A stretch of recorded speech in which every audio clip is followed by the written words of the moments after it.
La filosofía no es tan solo un discurso plagado de ideas inconexas que no nos llevan a ninguna parte o que nos hacen pensar en otras cosas fuera de la realidad. La filosofía es una práctica discursiva donde empleamos todas nuestras estrategias para interactuar con el entorno, para cambiarlo y para vivirlo de otra manera. Soy Jorge León Correa. Esto es Bildung.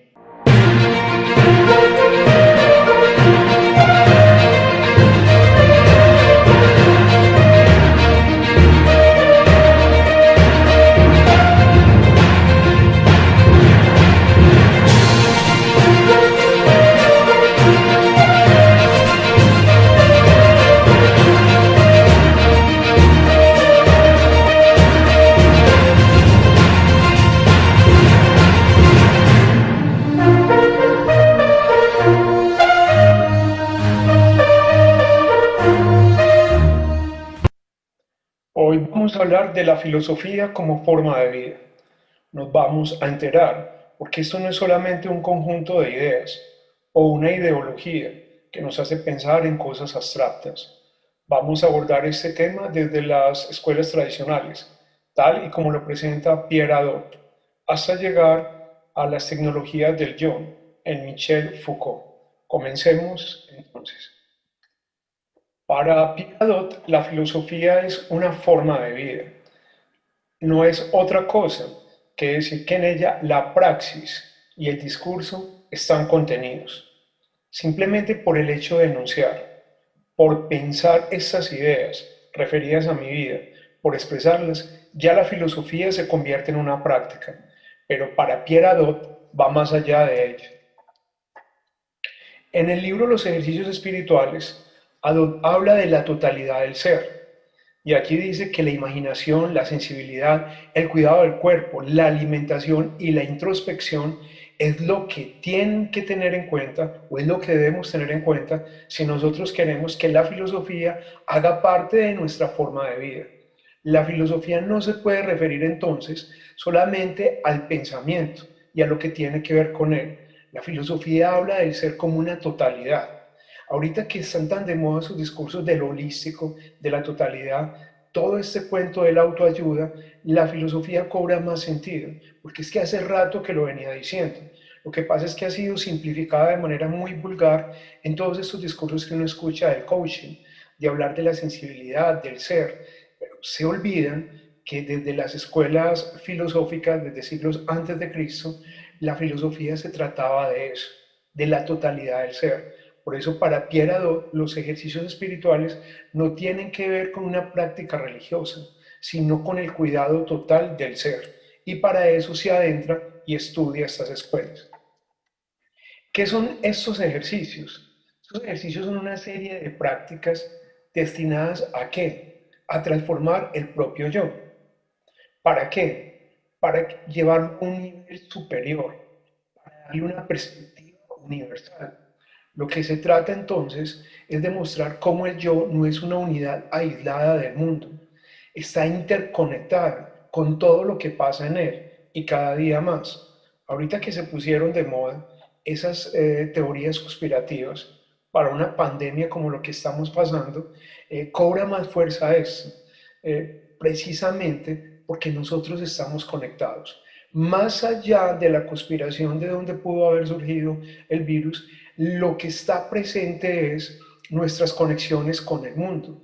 Cada vez que nosotros nos damos cuenta que hacemos parte de esa totalidad, estos ejercicios, estas prácticas que propone Pierre Hadot, estudiando todas las escuelas de la filosofía clásica, de lo que se da cuenta de él es que la intención que había no era de enseñarle a la gente qué es el pensamiento, qué es el yo, qué es la trascendencia, sino que detrás de las propuestas de cada una de esas escuelas lo que había era una práctica transformadora del yo, que lo que buscaba era llevarlo a un nivel superior, darle una perspectiva universal.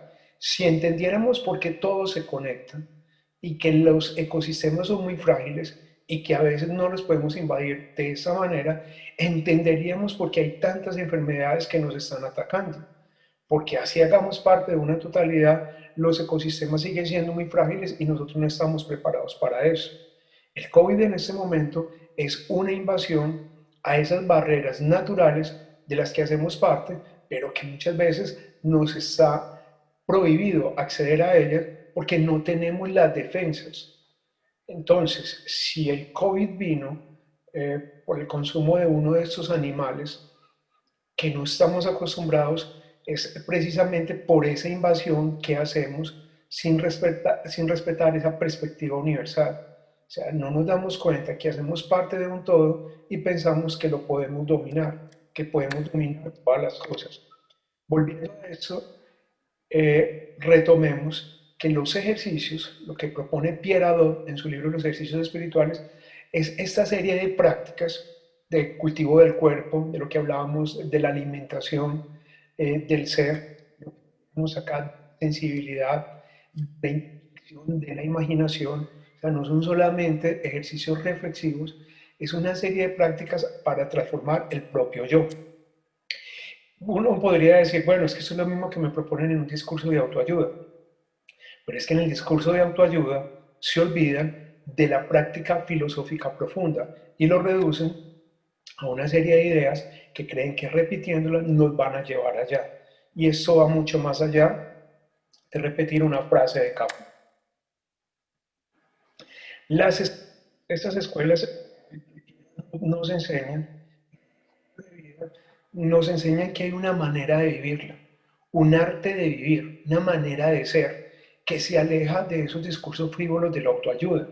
De ahí entonces que el socratismo, el platonismo e incluso el aristotelismo y el epicureísmo también, el estoicismo, el cinismo y el neoplatonismo, todas las escuelas de la tradición clásica lo que llevan o lo que están proponiendo es una manera de vivir la vida, pero de vivirla como una obra de arte. Es lo que hay ahí. Y lo que se olvidó, que de pronto fue relegado en la filosofía moderna cuando se le dio un privilegio a la razón. Pero en esas escuelas de la filosofía clásica, en las escuelas de Sócrates, de Epicuro, de los estoicos, de los cínicos y de los neoplatónicos, no había sino otra propuesta, inclusive en el mismo Aristóteles, otra propuesta del arte de vivir la vida, de vivirla de una manera diferente a como nos la han enseñado. La filosofía entonces es una actividad, es un estilo de vida que compromete la existencia entera, no es solamente el pensamiento. Es algo que nos transforma, que nos cambia, dice Pierre Hadot. Es una conversión, es un cambio en nuestra dirección. Si la filosofía no se entiende así, nos encontraríamos en una serie de discursos totalmente inconexos que no los podemos entender. La filosofía se tiene que volver un estilo de vida. Es de la única manera que se logra un cambio. En lo otro estaríamos dedicados simplemente a repetir lo que dijeron otros. La filosofía se vuelve una práctica, una actividad que compromete al espíritu y al cuerpo mismo. Estas escuelas filosóficas, los discursos que tenían, se originaban en una elección de vida y en una opción existencial, no al contrario.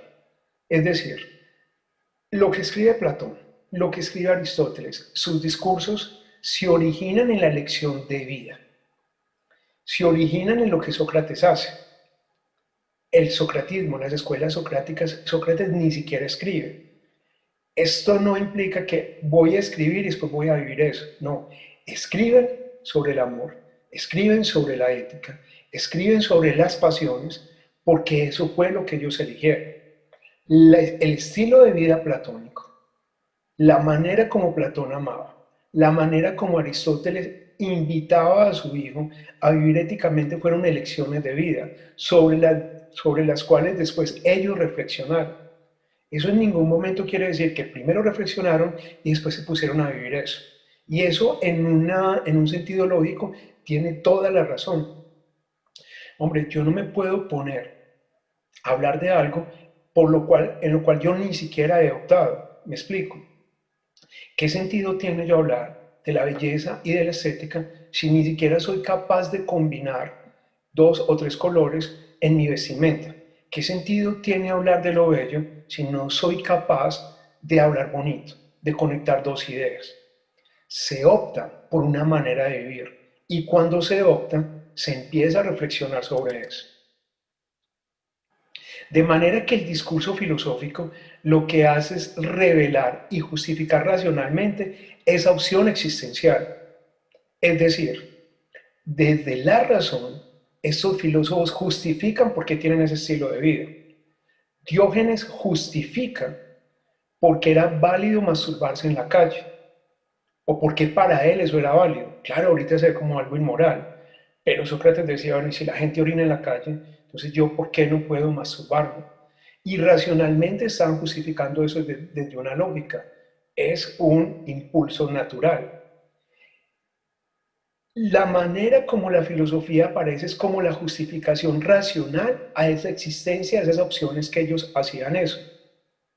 Y así empezaban ellos a mostrarle a los otros cómo representaban el mundo. Entonces no era al revés, no era que yo me imaginara racionalmente cómo es el mundo y luego empezar a vivirlo. Primero porque es que no hay coherencia y segundo porque es que la filosofía a lo que se dedica a estudiar Pierre Hadot en estas escuelas tradicionales es a mostrar cómo primero hubo una práctica existencial. Es decir, esa opción, por ejemplo, por vivir desprendido de todo y vivir en un barril, como hacía Diógenes, esa opción primero la realiza Diógenes y luego filosofa sobre ella. Luego la razón le da las bases para justificar ese discurso. De manera que no es simplemente un carretazo o una serie de palabras inconexas. Es decir, no es un discurso vacío.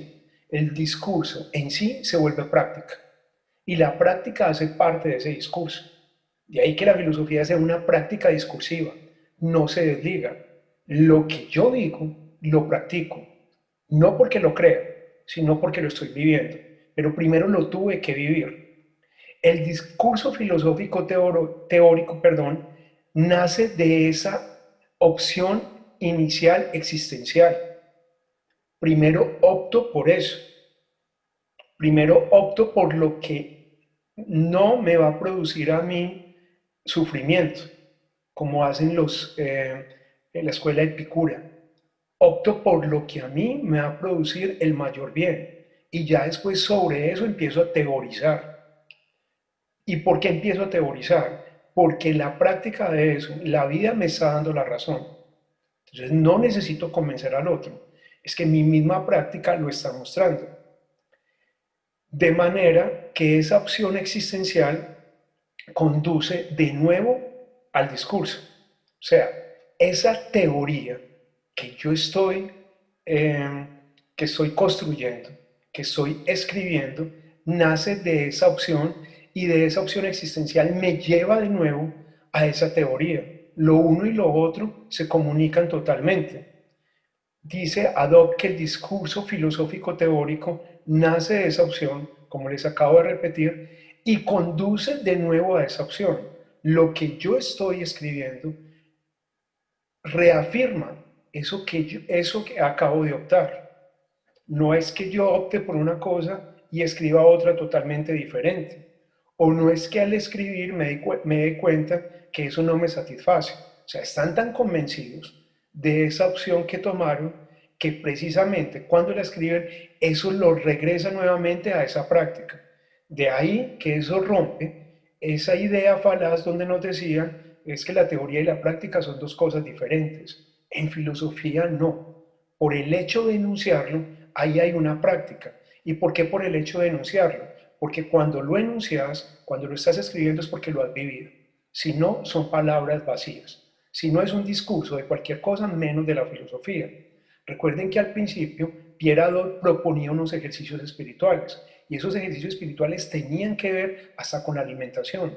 Esos señores escriben hasta de la alimentación porque se dan cuenta que es que su cuerpo está ligado a todos los procesos racionales, que el cuerpo y la mente no están escindidos, no están separados. Por ejemplo, la filosofía estoica es una doctrina donde había sentencias y máximas, frases pequeñas, no las frases de cajón de los discursos de autoayuda, porque esas eran reglas vitales. y estas deberían ser leídas y releídas o aprendidas o casi que memorizadas, como quien memoriza una oración o un poema. ¿Para qué? Para llevarlas a la práctica. Si te metías a la escuela estoica, empezabas a repetir esas oraciones como si fuera un mantra, pero sobre todo por algo muy hermoso que descubre Adot. No era para repetir eso y estar convencido de lo que decía el maestro, era para curar el alma. Por eso había que memorizarlas.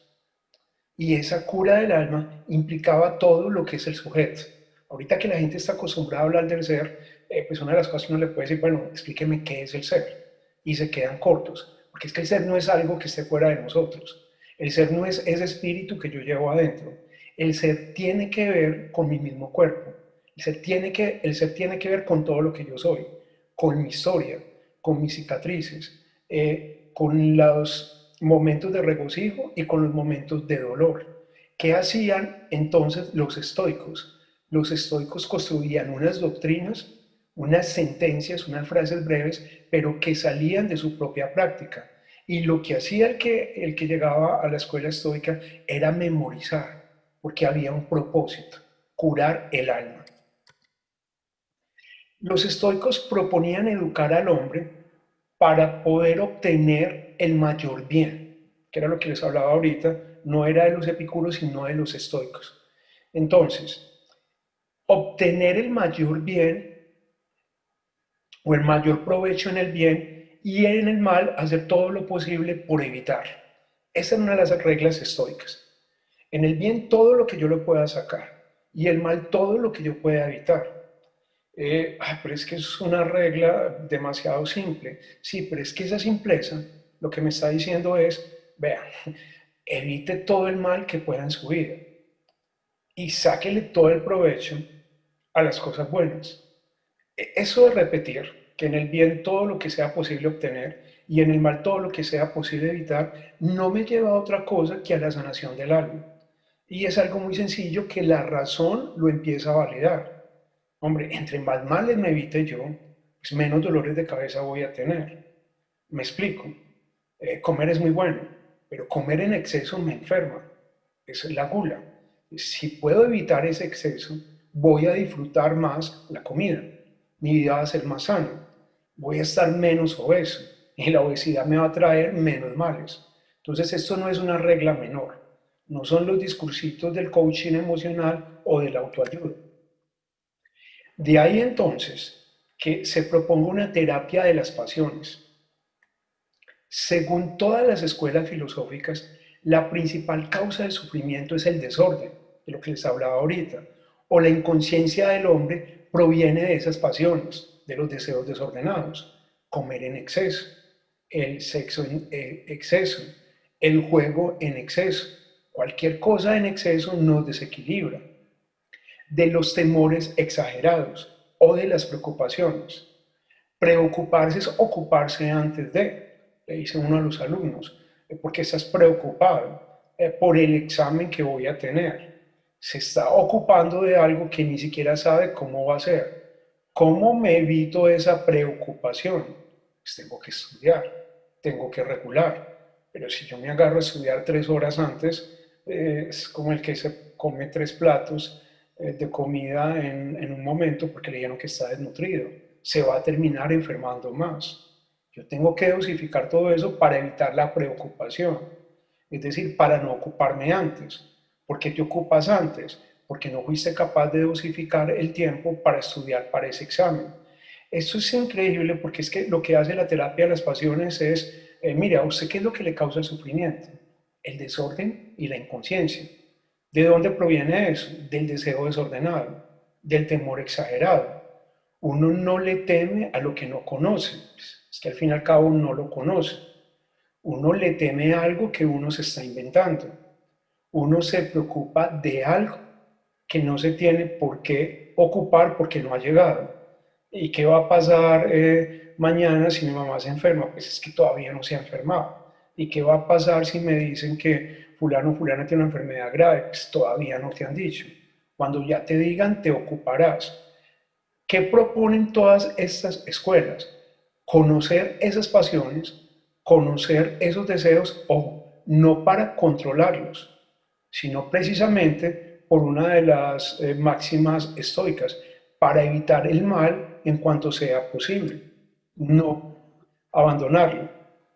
Estas prácticas fueron estudiadas por Michel Foucault y Foucault las denominaba tecnologías del yo, que son cada una de las estrategias que nosotros tenemos sobre el cuerpo, sobre el alma y el pensamiento. Son las estrategias que nos permiten pasar del mundo del poderío, donde quiero que el otro me reconozca, a un modo ético.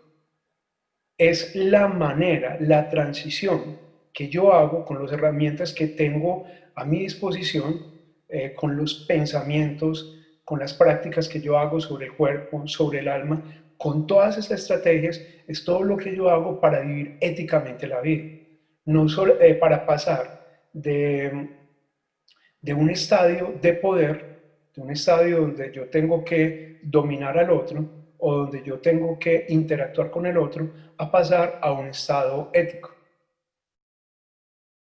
Dicho de otra manera, lo que encuentra Foucault, como lo hace Pierre Hadot, es que en todas estas escuelas de la filosofía clásica, en esas primeras escuelas, hay unas tecnologías del yo, unas estrategias con las que el hombre interviene el cuerpo y el alma, con las que intervienen sus pensamientos para transformar esas prácticas que tiene con los sujetos, para pasar de la relación de poder, de la relación de dominación sobre el otro, a una relación ética, para alcanzar un estado de felicidad, de fuerza, de sabiduría, de perfección, de inmortalidad en el mismo instante.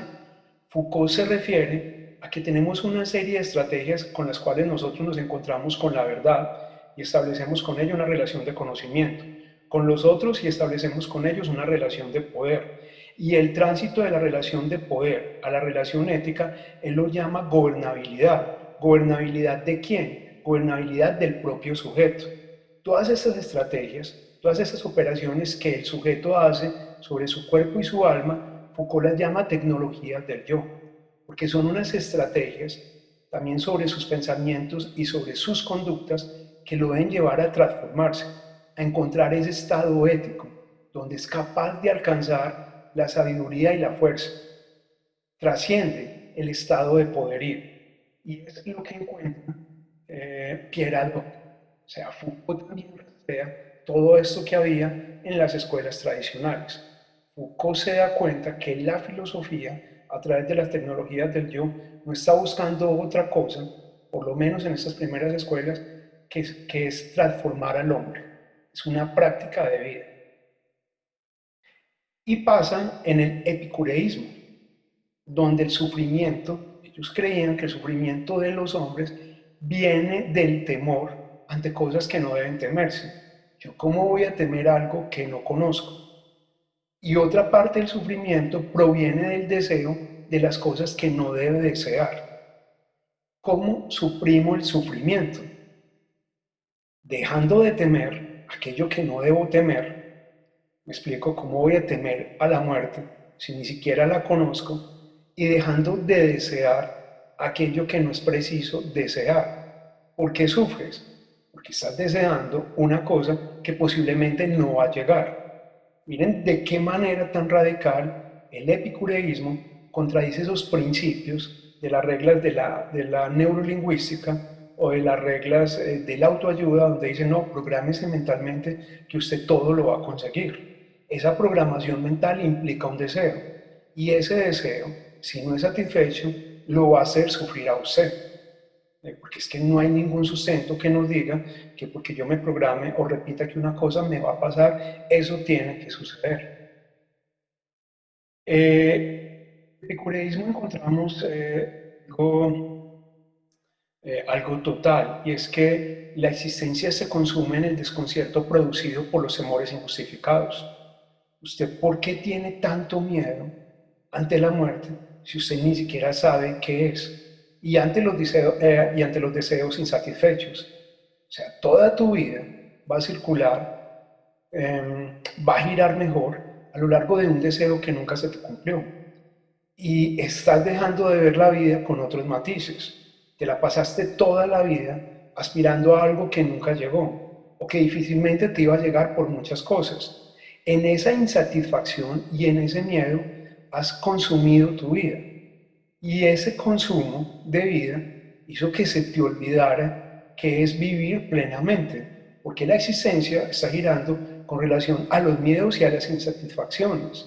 ¿Qué es lo que usted va a tratar cuando va a un psicólogo? Las insatisfacciones, esas que te vienen de la infancia, que te vienen de la familia, y los temores. Y los temores casi siempre son ante lo desconocido. Tememos a lo desconocido, pero ¿cómo vas a temer a algo que no conoces? Si evitamos estos miedos, precisamente porque están injustificados, y esos deseos que no podemos satisfacer, necesariamente la vida se tiene que vivir de otra manera, porque esa inmortalidad de la que hablaba Foucault se consigue en el instante, como lo veíamos en la charla pasada con la propuesta de Mencio o con la propuesta de Confucio. Esa inmortalidad se consigue en el instante porque te das cuenta que no le puedes temer a algo que no sabes cómo va a pasar, o sea, cuál es el miedo al futuro si ni siquiera sabes si hay futuro, y porque tenés que desear algo que vos no sabes si te va a llegar. Entonces, yo no puedo desear, claro que puedes desear, pero es que el cuento es que cuando toda tu energía y toda tu fuerza está sobre una aspiración que difícilmente se va a cumplir, allí gira la existencia. Y la existencia es más que eso. Es decir, sí, puedes pensar, puedes anhelar, el creísmo no te está diciendo que no, pero el creísmo lo que está diciendo, ojo, es que la vida no puede girar alrededor de un temor, porque los temores muchas veces son injustificados, no todos, ni tampoco puede girar alrededor de un deseo, porque es que la vida es muy compleja y por más que te programes, por más que quieras que eso sea de una manera, puede que sea de otra. No lo conocemos. Por lo tanto, Epicuro lo que propone es que tengamos una conciencia de la finitud, y eso es hermoso. Es decir, somos seres temporales, como después lo dice casi 26 siglos después Martin Heidegger. Como somos seres temporales, hombre, tenga conciencia de que usted es finito. Y si usted es finito, eso implica una privación de un afán desmesurado de libertad. Es decir, eso implica, y es una bofetada que se le da a todos esos discursos de la autoayuda, que yo no puedo hacer todo lo que quiera hacer. Y que eso es mentira, de que yo todo lo que piense me lo puedo proponer. Lo único que yo me puedo proponer es lo que está pasando en el ahora. Porque la conciencia de finitud me dice, es que en cualquier instante te puedes morir. Esa conciencia de la finitud hace que yo tenga una alta valoración del instante, así como lo proponía Confucio en las prácticas orientales, que para muchos no son vistos como filosofía. Esa valoración alta de la vida como instante implica que yo no lleve mi deseo más allá de lo que estoy viviendo en este momento. ¿Para qué voy a desear algo que yo no sé si se va a cumplir? ¿Qué te va a producir mayor ansiedad? Porque voy a temer algo que no ha ocurrido. ¿Qué me va a producir, aparte de mayor ansiedad, ese temor? Me va a producir miedo y la vida se me va a estrechar. La vida solamente es posible ampliarla en ese instante cuando soy capaz de reconocer mi finitud. Las fuentes que se utilizaron para esta charla fue el libro de Pierre Hadot, La filosofía como forma de vida. Nos vemos en una próxima oportunidad.